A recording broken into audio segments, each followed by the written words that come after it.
Sadaqallahul Azim.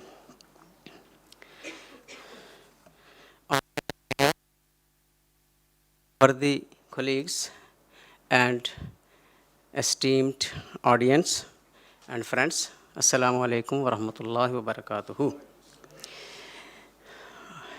I would extend my great gratitude and thanks to the foundation for inviting me here for graduate conference as well as giving me a chance to present my thoughts in this conference. I think this is a very good platform for all those who are new to Risala-e-Noor studies to learn about Risala-e-Noor and have a training how to present formally as well as informally to gain more confidence and experience.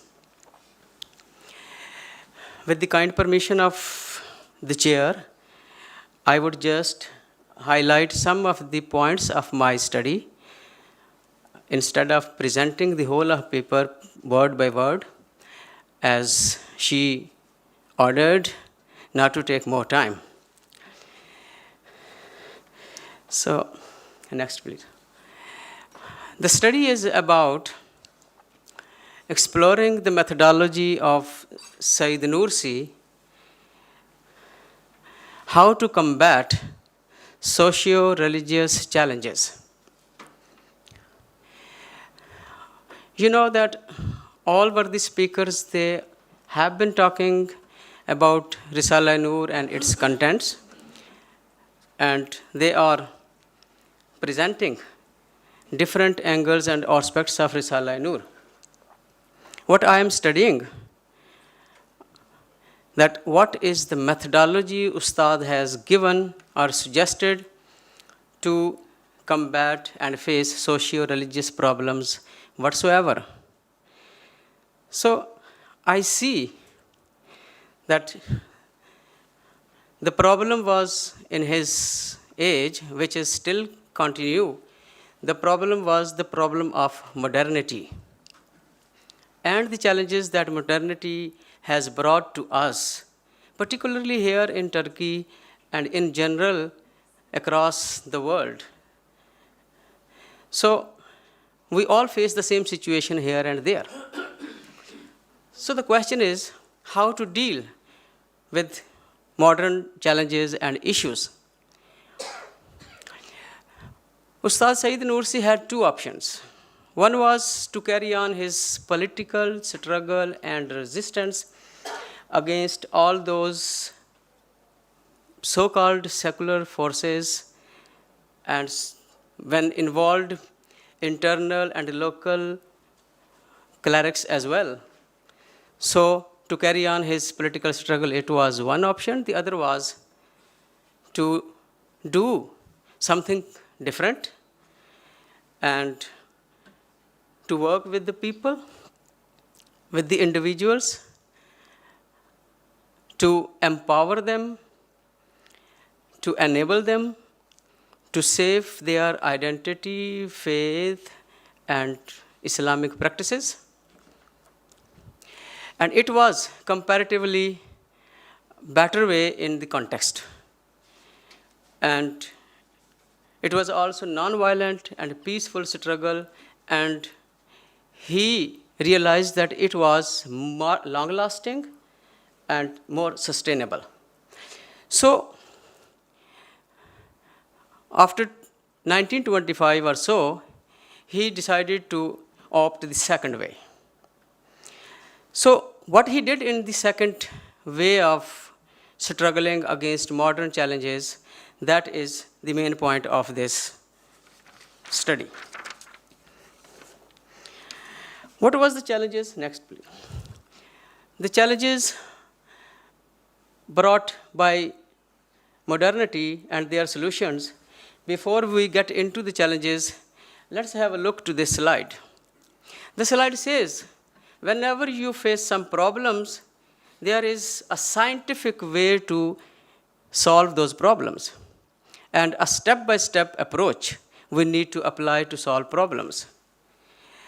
The first step is understanding, identifying, describing the problem in a right way. If we do that, first of all, we understand the problem correctly and describe it rightly. That is the first step towards the solution. And the second is analyzing the causes. What are the causes and roots and reasons behind all those problems? And then reading the consequences. What are the prices we are paying now because of those challenges and problems?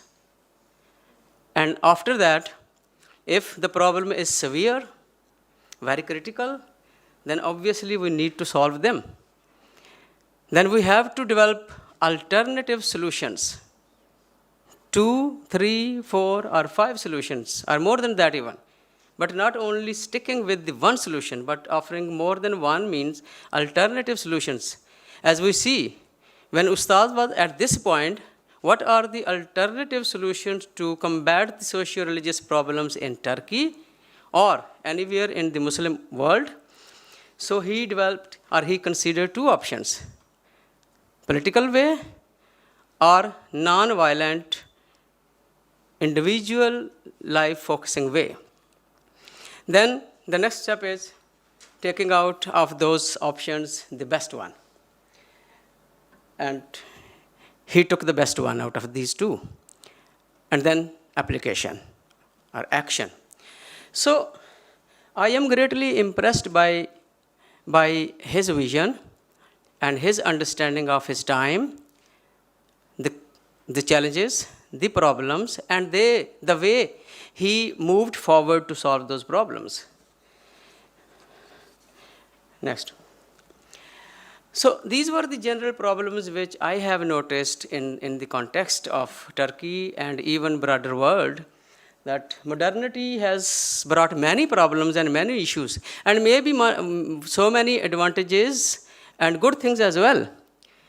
But starting with the problems only, materialism is one of the problems, big problem of modernity, which challenges our faith and spirituality. And then you see secularism, a now highly understood phenomena, that it is also a great challenge to our ideology, our roots, are the foundational pillars of our society. Then technology obviously is a great advantage of scientific boom, but technology also creates some challenges and severe and serious challenges for our traditional social life, and it is a great threat to our family institution when people are involving in technology but not giving time to each other. And then meaninglessness is also one problem we notice in our youth especially, and they do not have their ultimate goal in themselves, where to go, from where we are moving our journey of life, where to end, and what is the ultimate quest or ultimate goal. Then the powerless self, it means weaker self, weaker personality, weaker being, or also the production of modernity. Next, please.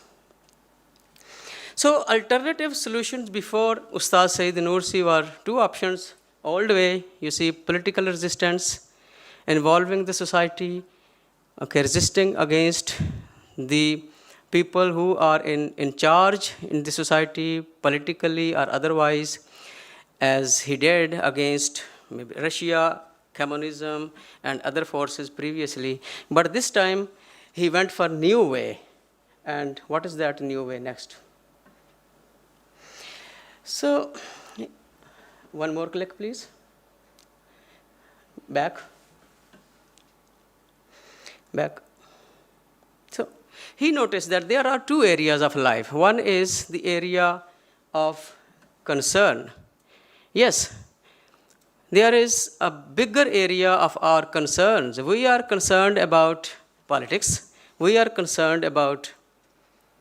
very much concerned about social institutions. We are very much concerned about the other world. okay, maybe America or other people, or West especially, we are concerned. Okay. So one option is that working in the area of concern. For example, weather conditions today is a big concern for me. When I have to proceed to the hotel to make a presentation, I have to consider what is weather like outside. But that is an area of concern.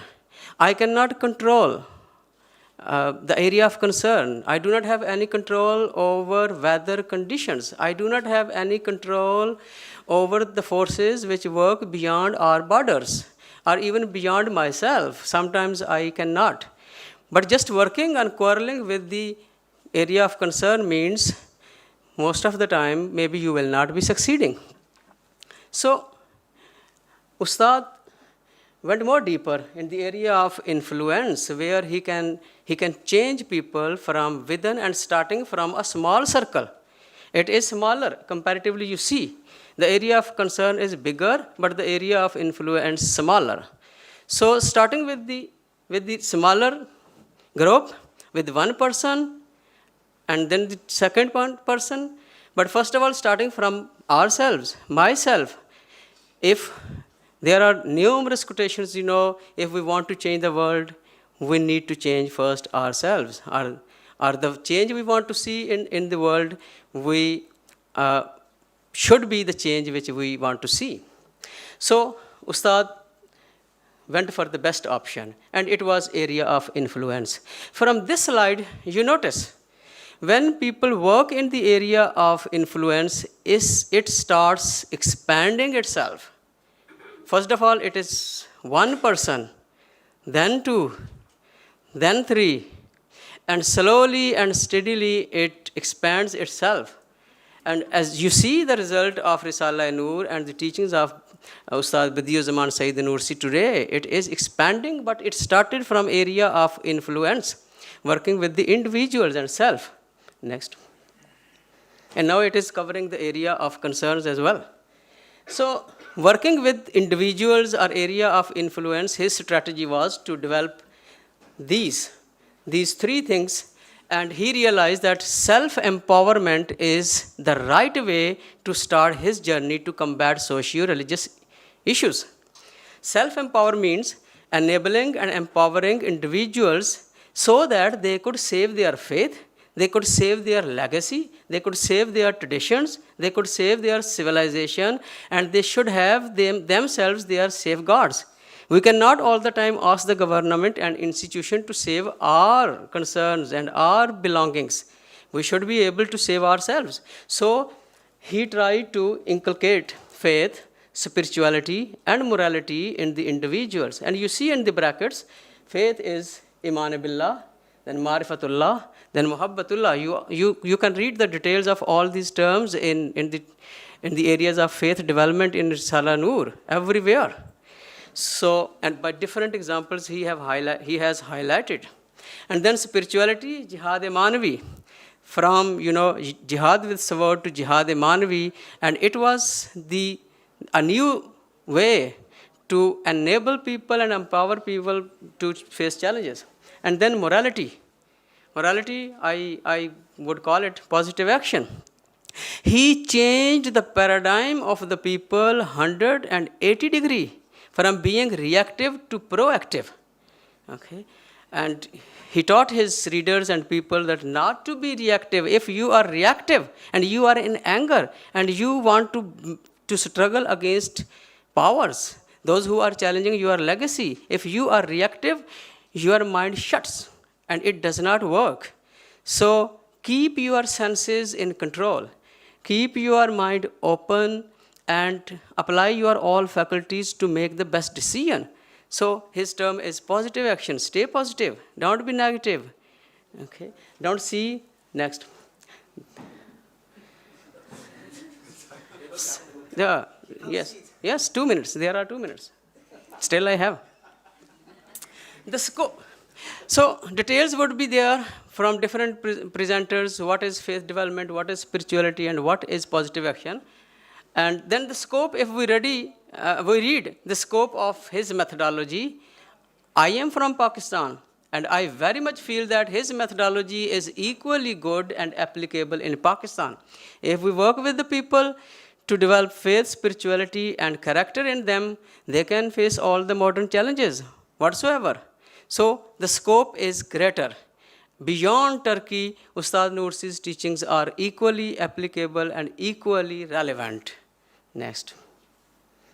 So, since he has given us so beautiful methodology and wonderful teachings, I would conclude my presentation with this dua or prayer. May Allah bless Sayyid Nursi's soul and grant him Jannah. Next. Thank you very much.